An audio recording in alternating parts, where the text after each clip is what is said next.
Stories Unlocked is a podcast for everyone and anyone. Each week, hosts Ari George and Selina Nguyen have open and honest conversations with key personalities aimed to inspire, educate and entertain listeners, acting as a conduit between everyday people and names of individuals we all aspire to be. Listen to our podcast with an open mind as you prepare to take notes, laugh, cry, and feel inspired to be the best version of yourself. This is episode 1 of Stories Unlocked. Today, our special guest is one of Australia's top-tier airbrush artists and brand executive of the iconic Crostoli King. We sit down and talk about his personal journey of highs, lows, and everything in between. Honouring his rich Italian roots, he's given new life to his mother's authentic, homemade Sicilian recipes that have been passed down through the generations and enjoyed Australia-wide. It's the King of Crostoli, Santino. And we're live on the Stories Unlocked podcast. I'm here with Santino Ruisi. Have I pronounced that correctly? I've not pronounced that correctly, have I? That's okay. I'm known for many different names. It's actually Ruisi. Ruisi. It's quite easy. Yep. It's wow. real easy. I really butchered that one. Sorry. Ruisi. Anyways, thank you for coming and making the trip to be on this podcast. We're really excited to have you here. It's an absolute pleasure and an honour for me to be here, so thank you for inviting me. Thanks, Santino. Let's dive into it, shall we? Let's take me back to the very beginning. What was it like growing up as Santino? I must say I had a fairly privileged upbringing in the sense that I had a very hard-working, devoted mum that did everything in her power to make sure that my younger brother and I had a roof over our head, food in our stomach, you know. And so from that point of view, absolutely privileged. Yeah. Never went without, although we had nothing. We had everything. And so I guess the ability to, you know, appreciate those times and sort of move forward from that has been in a very humbling journey for me. I had great ambitions to be many things, you know. Superhero was one of them. Of course, classic.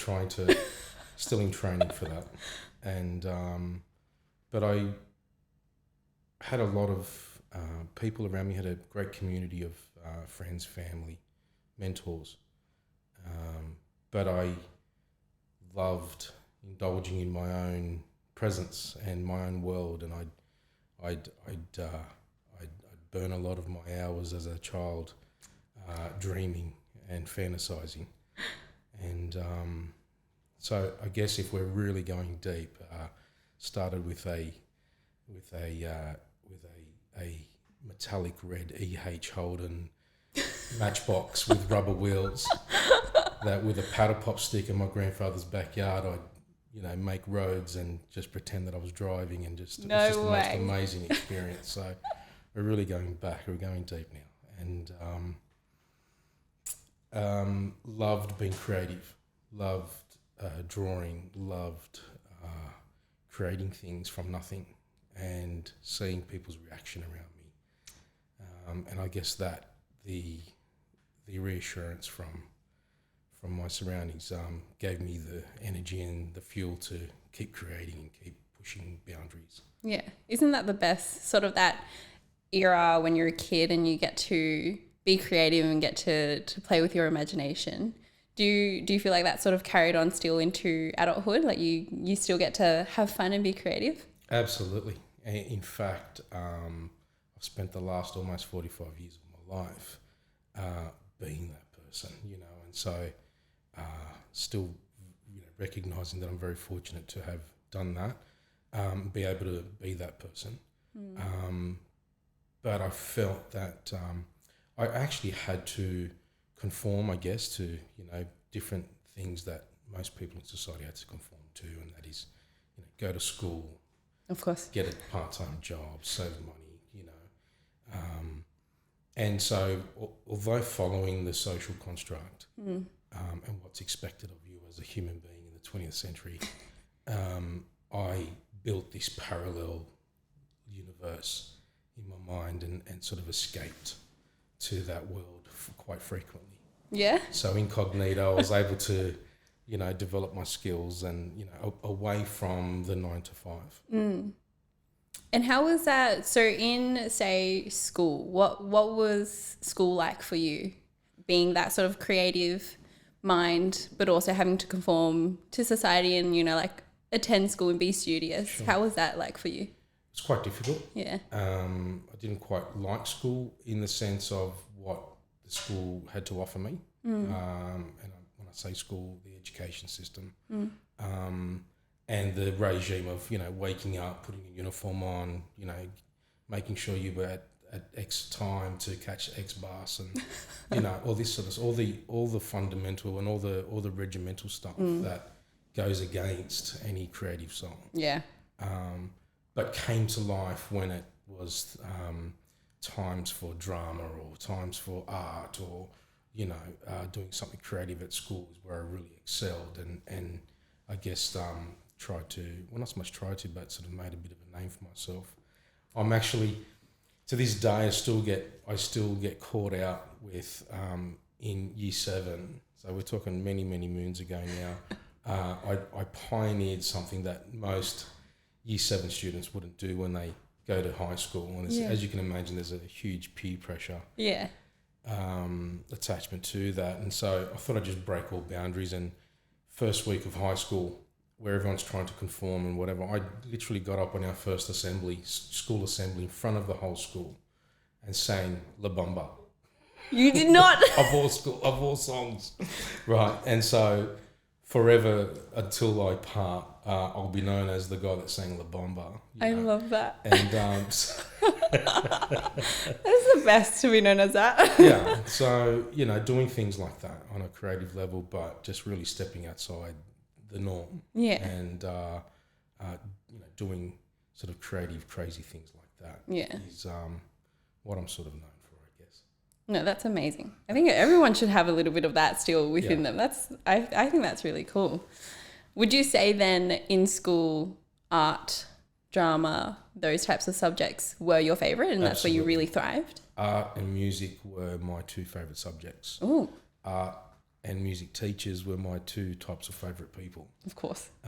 Even right after school, right through high school and beyond, I held really dear relationships with my high school art and music teachers.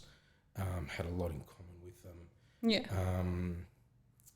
And yeah, absolutely felt that they were the periods, they were the times that allowed me to explore where I wanted to be and plant the seeds for my dreams to become a big pompous rock star or some famous artist that's going to be exhibited at the Louvre or something, which I've not achieved either one of those two, but definitely great breeding grounds for my upbringing.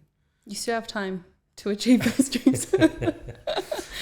Would you say your family was supportive in that, in those goals of yours? Most definitely. Yeah.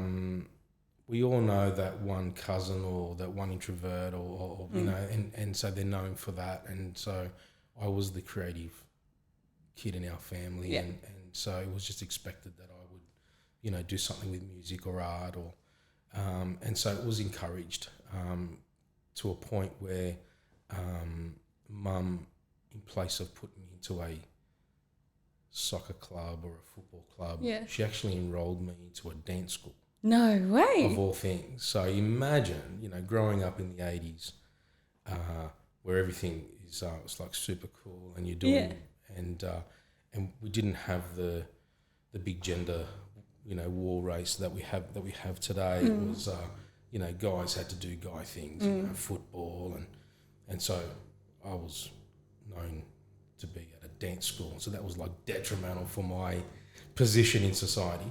And so with that, I learnt, jazz, ballet, tap dancing. Really? So performing arts and so singing and all these sort of things. And drama was part of that.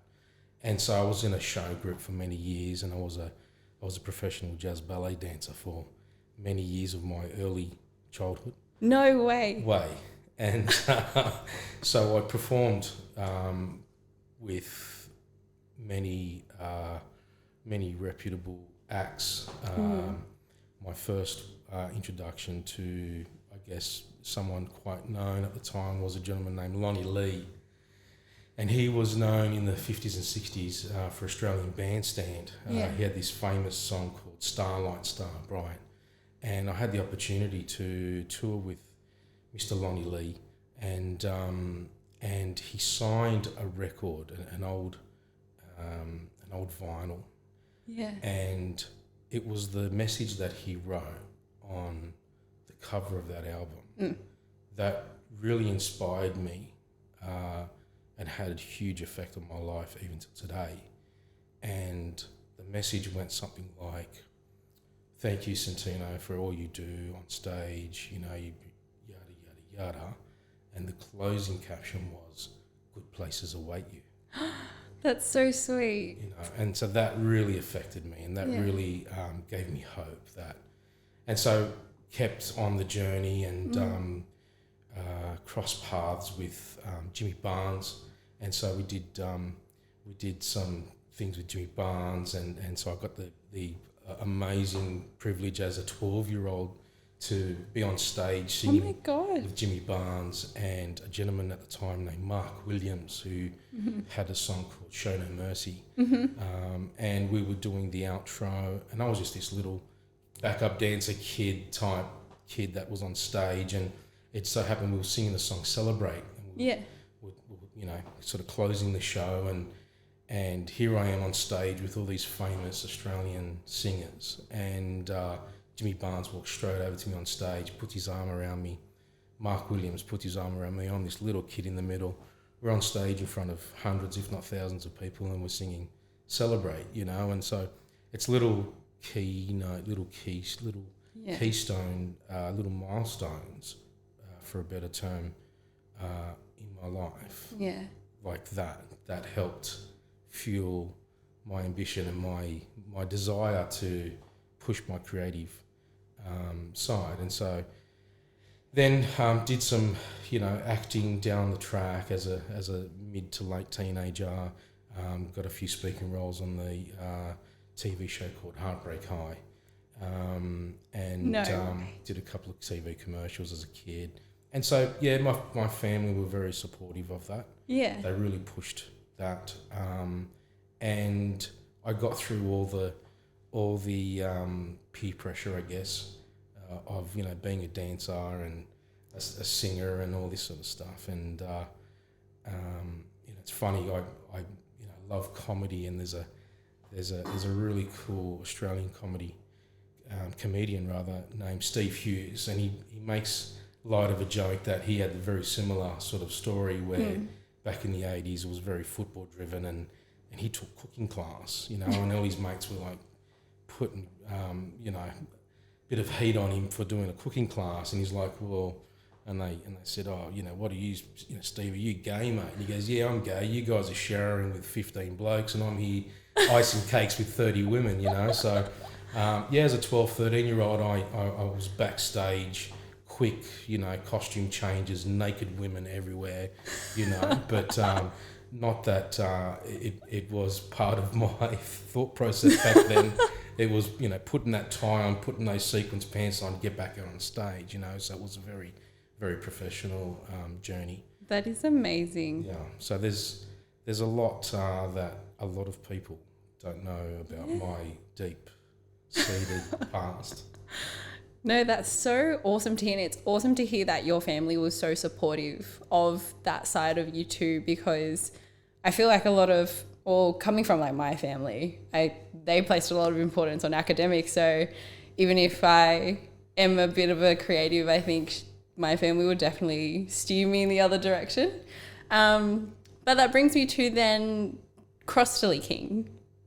How did you fall into that? Being like this creative, like little kid, how did you fall into Crossley King? So Crossley King happened by chance. It was the ability of a single mother with two kids holding down 3 jobs trying to make ends meet. And she had this hustle where she was distributing coffee at the time. And she would do taste testings in shopping centres to try and promote and spruik her label that she was selling for. She hustled so hard back in the day that she didn't even ask for a job when she approached this company. She said, I'm not here for a job. I don't want you to pay me anything. Just give me your product. I'll go out there and sell. And you just pay me what you think I'm worth. Right. And so they had nothing to lose. Yeah. And what my mum did was she literally put that brand on the map, with regard to getting the sales out there, getting introduced to a lot of the Italian delis and supermarkets back in the day. And so with selling or promoting coffee at a kiosk station in a shopping centre, you need some sort of a side plate of something to give away. And so once a year, she'd make these amazing little sweets called crostoli. And it was just one plate a year, I kid you not. Really? They're not in the shape that they are today in the bows. They were more like a very long strip of pastry. That once thrown into the fryer, they would sort of buckle up, and you'd have this intertwining ribbon of dough with the icing sugar, and she'd make a plate of this and break them all up. And people were trying the coffee and having a free taste of the crostoli. Yeah. And it got to the point at that demo where people were going, hey, great coffee, but what are these? And so there was she generated a lot of interest for this plate of biscuits. The owner of the deli at the time, which I must say was her first customer, and 30 years on, he's still her customer today. So it's still our customer. So we place a lot of emphasis on our relationships. But he came to Mum at the end of the day and said, hey, a lot of our customers are coming in asking about the coffee, and particularly these fried pastry things that you have here. Do you think you could make me a dozen packets?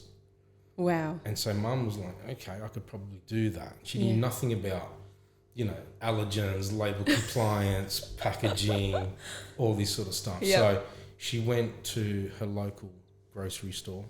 She raided the supermarket shelves with icing sugar and vanilla essence and flour and sugar. And went home that night, spent all night making more crostoli. She made 12 packets on a foam tray. She teased it up with some plastic and with that ribbon, with the scissors, and you tease up. Yep. And she made it look really, really nice. She grabbed my school book labeler and we printed out vanilla crostoli, 150 grams, and that was it. No barcodes. Oh my gosh. Nothing I love like it. that. She went back the next day and said, here's your 12 packets of crostoli. The next day he phoned her and said, can I get 2 dozen? They've all sold out. And so she was over the moon. So she thought, this is great. I could probably do this as a small side hustle and maybe once a month conjure up enough money to buy myself a dress or something extra that won't need to, that won't affect my income that's feeding my kids at the moment. Something to treat myself with. Yeah. And she did that. And a couple of days later, they sold out. And he goes, can you give me 3 dozen? And by the way, I have another store in Haberfield. It's called La Monica IGA in Haberfield. It's an institute for the Italian community over in Haberfield. And so La Monica IGA in Haberfield was Mum's second store. And same owner. And so he introduced it to the store at Edensor Park Plaza, which at the time was a Payless supermarket. It's now Edensor Park Deli. Yeah. With a gentleman named Angelo, who's been a huge, part of my journey. And that's where it took off. And so it got to the point where she was still working her couple of jobs through the day, but she was fulfilling orders at night. And so I have vivid memories as a kid going with my younger brother and I, we'd get in have a shower and get in our pajamas and our robes, jump in the car, go to Woolies at night, raid the supermarket shelves, and every night we'd wipe them out. No way. To the point where we'd wipe the shelves and we'd go, hey, can you go on the back and see if you have any more vanilla essence and all this sort of stuff. And so come back and she'd work through the night and the next day produce, these amazing crostoli. Oh my gosh. Go to work, and then after work come home, deliver. And she was just this superwoman from what I can remember as a kid, and within a few months, the orders became overwhelming. And so she instilled the help of her mum, her sister, and so they came around, and she moved from her kitchen, which was basically her whole, commercial setup was a frying pan and a pair of tongs. Everything was done by hand, rolling by hand, everything. And kicked my brother and I out of the garage. We had this little boys' cave, not a man cave, but we had the old Sega Mega Drive set up, and our bean bags, and our, I don't know what we had, Mickey Mouse posters of what we had on the walls. And so that became our Kicked you first, out? yeah, Yep. absolutely. That became our first production facility. That lasted about 6 months. Wow. And found ourselves after school coming home. Yeah. Kids we lived in a cul-de-sac, and kids were playing cricket or soccer in the cul-de-sac, and not that we weren't able to go and play with the kids, but the emphasis was to stay back and help mum pack, fry, do whatever needs to be done. Only when the orders were fulfilled were we able to get the last 10 minutes of the game, and run out in all our glory as the sun's setting and getting bitten by a few mosquitoes, and then get called back in for dinner, And so that was our journey for the next probably, 6 months or so, until she decided to bite the bullet and go and rent an actual commercial facility. So she moved to her first factory unit in Preston's, and it was that time where it was serious, because there was fixed overheads, there was, staff. I think she had 3 or 4 staff at the time, helping to roll and cut and twist and bake and all that sort of stuff. And I never forget 4 years into that, my first driving experience, getting my P's for the first time. Most of my mates jumped in their car and took off. Yep. My first experience with my independent driving was loading a little red van that had half the floor missing and 4-speed column shift, and we loaded it to the brim with this crostoli, and I'd go and deliver the products. And you were the delivery boy. So then I'll become the delivery, Yeah. which happily to do, because it meant I was driving, right? Yeah. And I wasn't in the factory doing all the That's hard true. stuff. And so within a couple of years of being in that rented facility, we actually moved right across the road into these brand new factories. They were amazing. They were built actually about 30 years ago. So just as Mum started the business is when these factories were. And it was the only factory in the Prestons area that had a grease trap. And that's quite significant, because the very nature of what we needed to do, it's a food facility, needs a grease trap. And so it was only the demise of the Route 66 chain of stores, that was their head office. And so when they went belly up, the facility came available and was offered to us. And so we went in there, we started renting it for about, I think, 12 months. And then Mum actually purchased the facility after 12 months. And so she became, a landowner of, a landlord of her own dream, I guess. And that's when we really pushed. And we've been there ever since. So we've been there for a good 25, 26 years. Wow. And then as opportunity came up, we had to expand. We've always expanded, away from our ability to expand and willingness to expand. It was because the demand was there and we had to grow, and so we constantly evolved. So we had no real clear picture of where we wanted to be or how the facility needed to be laid out. It was almost the best analogy I can give for the cross-licking facility is a big Lego toy, and we just kept clicking on different parts of the business. Okay, we need a mezzanine for storage. Let's build one. You know, and okay, this is getting too small. What do? We move. Well, we can't afford to move right now. Let's cut a deal with the next door neighbour and get him out of his facility and buy it off him and perhaps pay it off over a couple of years and have some sort of a deal there and that's just smash walls and extend kitchen floors and Oh my gosh. and so 3 factory units on, we've created our facility that it is today. So I'm not sure if I've fast forwarded through the journey too quickly, but it was definitely sprouted from very humble beginnings. That's amazing to think. That all started in your kitchen and now you're in this massive facility in Preston's.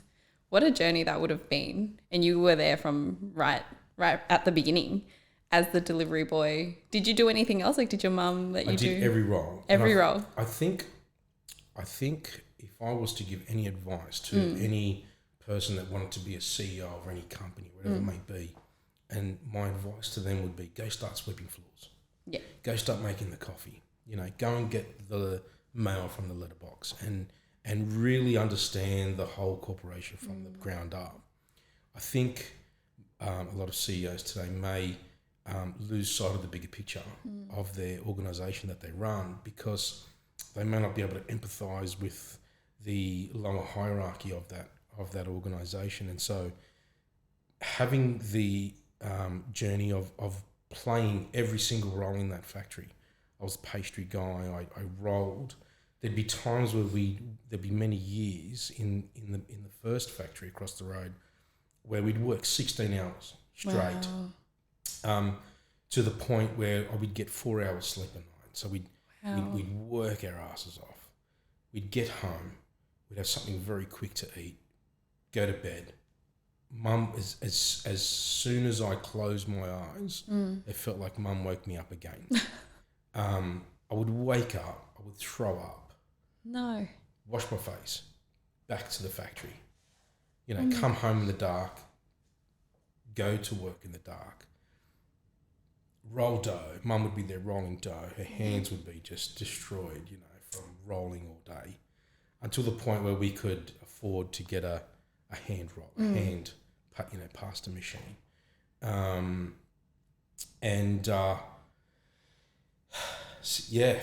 16 hours a day, day in, day out, month in, year out. My God.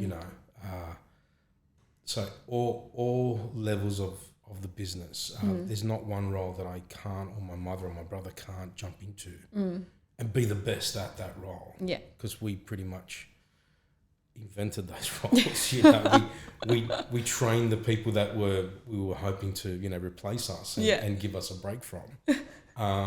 And those people don't always last. It's not a role that's it's not everyone's dream job. And so you find that it's a very high turnover type with regard to staff.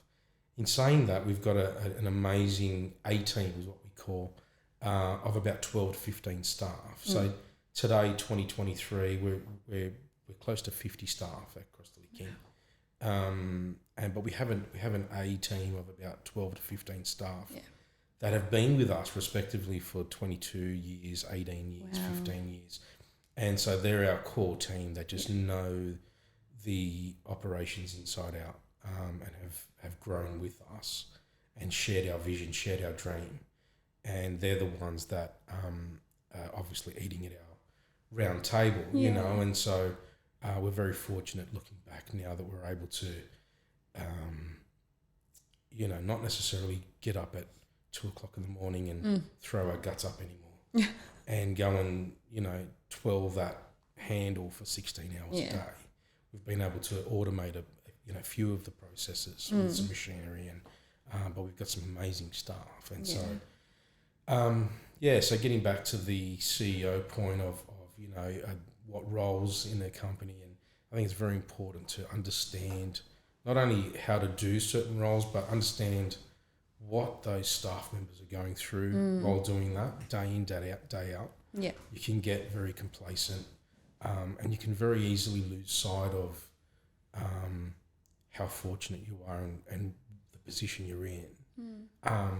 And it's only at, I guess, times like this where you've got a set of headphones and you're asking to divulge intimate knowledge that you actually internally go back and start really appreciating the actual journey and what you went through. Yeah.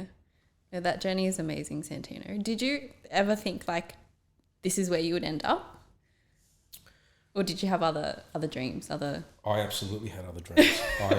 This was not part of my journey, and not what you planned. No, I think in the 30 years of the journey of Cross to the King, I think I've left 3 times. Have you? Yeah, and I think I've been fired once. Have you? Yeah.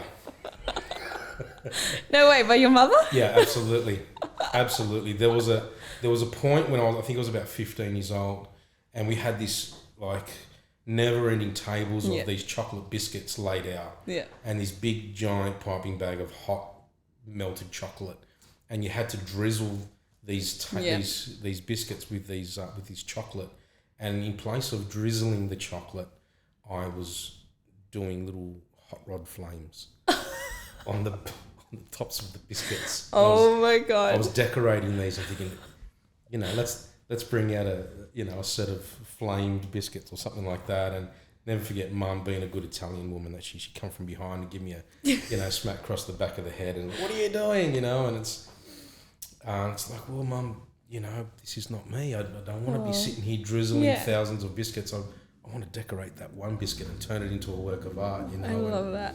And it was at that point where she actually turned to me and said, well, son, if that's what you want to do, there's the door, go and do it. Wow, really? Yeah. And so when you ask me, were my family supportive? Absolutely, they were supportive. They, as much as it killed her to let me go, as much as she knew I was, in her eyes, wasting my time, I guess from her experience as a child as well, coming from a very hardline Sicilian migrant family where my grandfather made all my uncles and aunties work as young, because things were quite tough back then. And so Mum tells me stories that she started work at 6-7 years old, and she'd earn a few dollars a week, and she'd had to pay my grandfather and give them the money to help keep the household running. And so she was denied a lot of her childhood dreams and activities. And so I guess every generation should have a better life, as they say. And I think she wanted to give us a bit better quality of life than what maybe she went through. Yeah. And so she, as I said, it was probably hard for her to do it. But she let me walk out, and I embarked on my airbrush journey. I became an airbrush artist. I absolutely loved the outcome of seeing what airbrushing looked like, and at the time there was nothing around to learn or anything, so I was pretty much self-taught. And then by the age of 15, I think, so my airbrush journey started with the Cross to the King journey, so when Mum started. Wow. But it was more of a hobby type. And so by 4 or 5 years into the Cross to the journey, I was already 4 or 5 years into my airbrush journey. Wow. And that's when I was doing the flames on the biscuits. And I started developing my skills. And so by the age of 16, I became the arch nemesis to the most well-renowned airbrush artist in the country. And we're professional friends these days. I love that. That's good.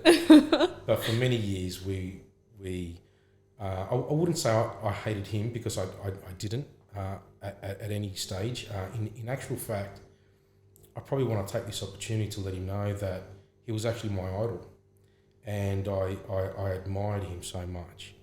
And but he did so many things to repel our coming together, and and him knowing that he was my absolute idol, and because I became his arch enemy. And so at about 15, 16 years old, this guy was already in the game for 30 years, was the most famous airbrush artist in the country, and he's this 13, 14, 15-year-old coming in, taking the front cover of every car magazine, bike magazine, giving him a run for his money. to the point where he actually invited me, him and his wife, Yeah. invited me to his factory one day and offered me a job. Really? And really. And I was still at school at the time, and realised at a very young age that he wasn't actually offering me a job. He was just trying to take me off the circuit. Oh. And so, but offered me amazing money back in the day. What would be the equivalent today of thousands of dollars a week in pay. Wow. Because it's a very niche, very specialised process. But I realised that, hey, I could do a bonnet or a Harley tank, once a week in my garage and make that money, and so I kindly turned his offer down and continued to be his arch nemesis for many years to come. I then opened up probably the biggest network of airbrush schools in the country under the banner of a school called Airbrush Venturi. Wow. A very smart scientist. Well, that's a bit of a contradiction because in order to be a scientist, you need to be quite smart. But a very brilliant man, let's put in the form of Tony Vowles, wrote this amazing system where he quantified the language of art in just like written sheet music is to musicians. And so no longer did you need to be, talented or anything like that. You'd actually put a scientific or a mathematical equation to art. And it's very different to like the paint by numbers thing where, line 1, position 2, blue. It's nothing like that at all. It was more of a software, it was more of a way of understanding, a way of thinking. Right. And so he was able to quantify the art language in the form of an octave like there is with music. And so I was very fortunate to be one of very few people in the country to be on his team, on his national team, and over many years helped develop this method called the Venturi method, which is now the Australian standard for airbrushing today. And so I ran probably the biggest network of airbrush schools anywhere in the country. Had many teachers over the years work for me, which were my hand-picked students, because you can't just put an ad in the paper for something so specialised. So I had the privilege of, training hundreds of students on many different levels and finding the diamonds in the rough. No way. And offering them extended training and effectively working for me at the end. So, and so we just continued growing and, airbrushing at all the major car events like Auto Salon, Summer Nats, Motorex, really being a driving force in particularly the New South Wales airbrush scene, and did that for many, many years, probably 15 years in total. And then some tragic news came and I got a knock on the door at 2 a.m. One of our delivery drivers, I opened the door and there's one of our delivery drivers standing there going, "Hey, you better get your ass over to Mum's. Her house just burnt down." No. And so I raced over there. Never got there so quick. And remember getting into the street and there was just fire brigade and police and news crews and 30-foot flame coming out the top of Mum's house, There was a roadblock that I remember just ploughing through. It didn't stop. And remember seeing Mum at the front. And that was a turning point in all of our lives. And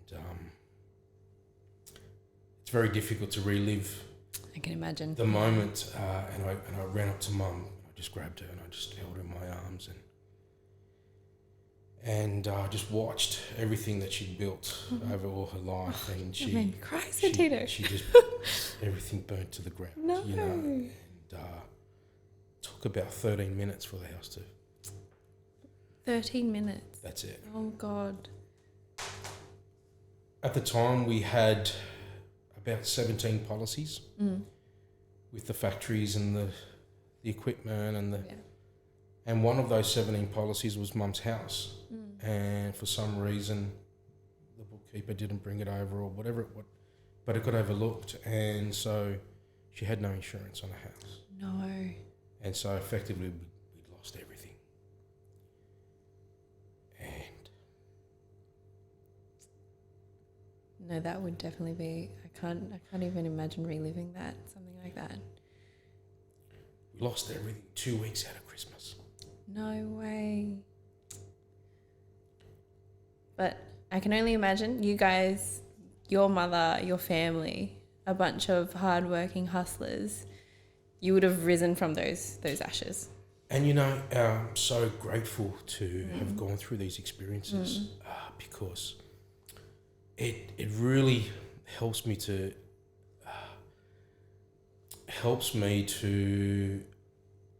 thrive knowing that I'm alive. Yeah. And I'm feeling and experiencing these experiences. And from a creative point of view, it's every songwriter's, it's every artist's dream to go through something so tragic, you know. Yeah. Because that's material, yeah? That's what you draw from. That's what you draw on. Yeah. And so I'm so grateful and fortunate to be able to see the highs, see the lows, have everything, have nothing, you know, and be able to bounce from that and draw from that. And so at that point, I think I was up to about 9 airbrush schools over 2 states, Canberra and New South Wales. Wow. I had my own training centre where I'd bring all my teachers together and train them once a month, and it was really going places. I was the first person in the country to put airbrushing as a scope on the HSC, on the Board of Studies website. Wait, really? Yeah, so I actually went through all the hoops and got airbrushing as a 2-unit subject in high school. So 2-unit maths, 2-unit English, 2-unit airbrushing, you know, so Year 11 students could now choose it as an elective. I would have chosen that as an elective. Everyone would have chosen it as an elective. And so I was instrumental in putting all that together. And so I was literally at the gate of exploding into the path that I was meant to be living. And the sirens. And so I shut that path down very quickly without hesitation. And went to Mum and said, hey,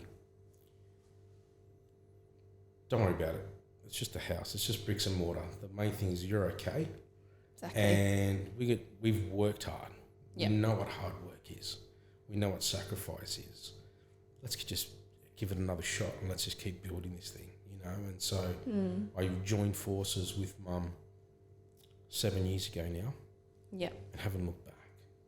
That's amazing. And we've gone from strength to strength. We've now gone to, as I said, a national company. Pardon me, we've got 15 distributors Australia-wide.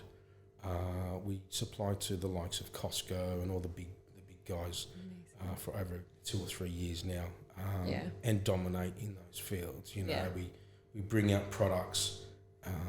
They're the best products in their field, best quality. There are many, you know, mirrored products on the market, but nothing really comes close to what we put out. And I think, you know, had we not had our journey that we've had, we wouldn't have appreciated sort of what we're doing now. And so my focus the last 7 years has really been back in the crosstilly. Yeah. And I've convinced myself now that you know, this is definitely a journey that I need to see through, realising that it could all come to an end, but particularly with the volatile industry and world that we live in today post-COVID. We've probably had the worst 3 years of our business life, but we got through it, you know, and so this is our home stretch. Yep. And so when you run a marathon and you go through the hills and you twist your ankle on a rock and you're going up and you're coming down and you wet your socks through this lake and nobody sees that. Yeah. They just see you when you enter that stadium and do that last lap. Yeah. You know, and we're in the gates of that stadium now, you know, and so we're running our final lap, and so we're going to give it everything we got. Of course. You know, and there's still a couple of runners ahead of us, so we're going to chase them down, and they're just going to eat our dust. That's the plan. But there is a finish line. There is. And at the end of that finish line, we're going to take a deep breath and probably collapse, you know, and probably not run another marathon like it. Because if we had to start our journey again today, I don't think it would be possible. Yeah. Not the way that we've built it. From what I've seen over the years, a lot of businesses today, a lot of startups, they want to get to that stadium within the first 3 years, 5 years. You know, and it's just we were very fortunate to build a very solid foundation over many, many, many years. So we haven't quite, you know, achieved a lot of what we've set out to achieve, but when you look back at the journey, we've actually achieved a lot. Yeah. And it's because of that very solid foundation. Yeah. No, I think everything you've been through, your mother, your family, it's a true testament as to who you guys are. Like, you have gone through so much, and you've still managed to build such an incredible brand. It's so well recognized. I even have a box of Crossley's in my cupboard. I got my sister accidentally addicted to them. She absolutely loves them. Let me tell you, it was no accident. Yeah, no, it was no accident. No, but it's just amazing how far you guys have come, and no doubt, I believe in you 100%. You will make it to that stadium, and it's going to be amazing. It's going to be glorious. In saying that, what would be sort of like, maybe just to wrap this up, what would be your best advice, or actually, what's the best advice that someone has given you in your life? The best advice. Funny, because I haven't had a lot of people giving me the best advice. Oh, really? Yeah. I've had people, the best person that I got advice or learnt from actually didn't do much for me. Oh. And it was the very absence of them doing something that enabled me to learn greatly from it. And so it was not what they taught me, but it was what they didn't teach me that helped me to learn something. And what was that? Can you tell us?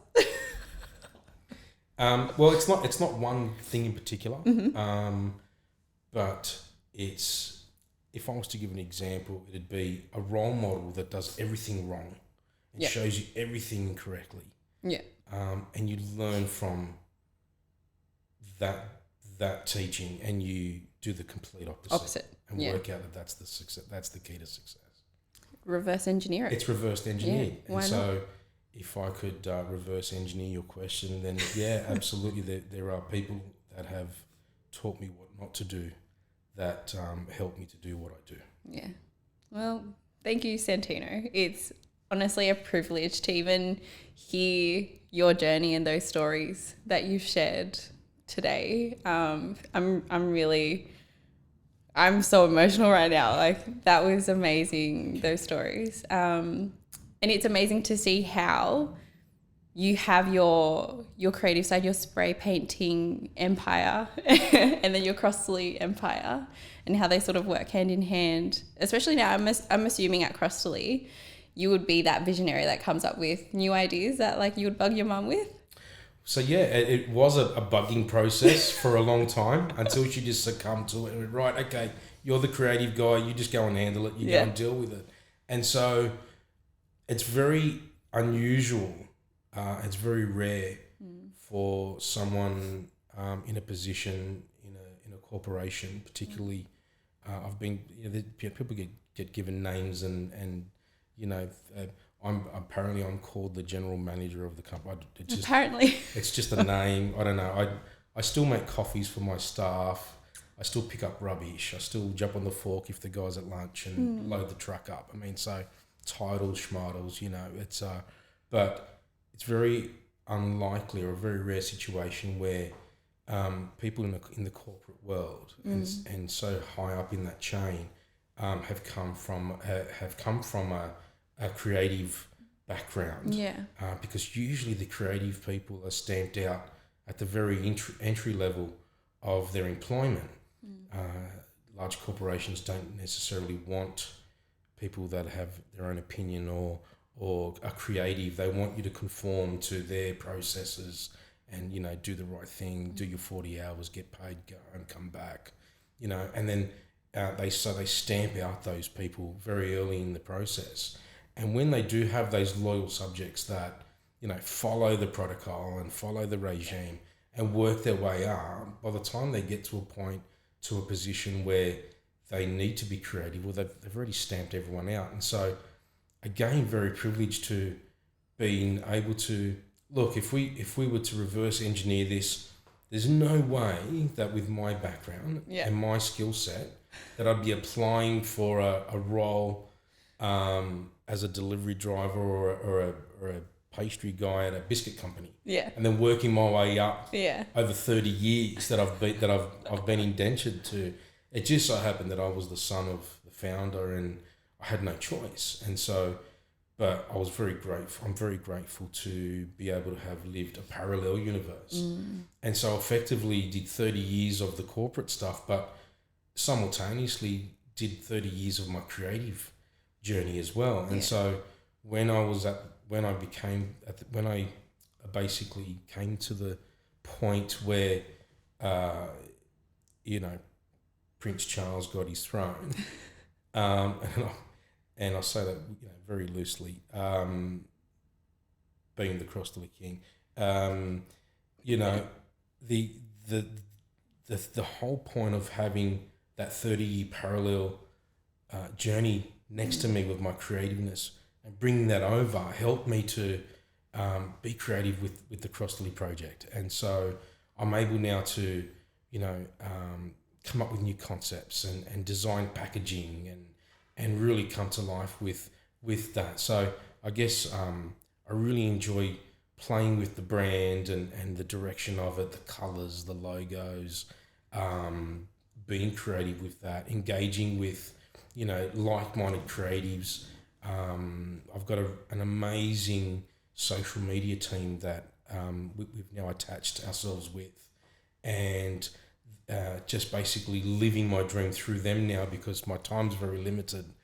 And so they're an extension of my creativeness and it's just a perfect fit. And so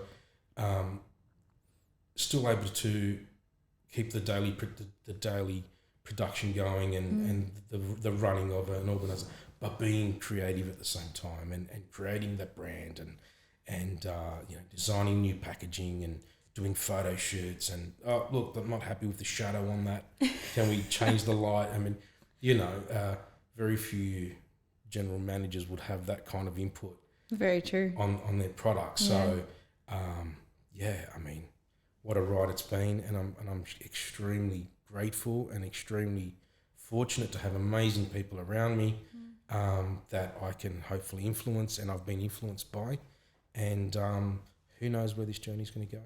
Yeah, no, best of both worlds, and I'm certainly very excited to see what the future holds for Crossley King and for yourself and for your family. So yeah, thank you so much, Santino, for coming on. Thank you very much for having me. It's been an absolute honour and privilege. Thank you.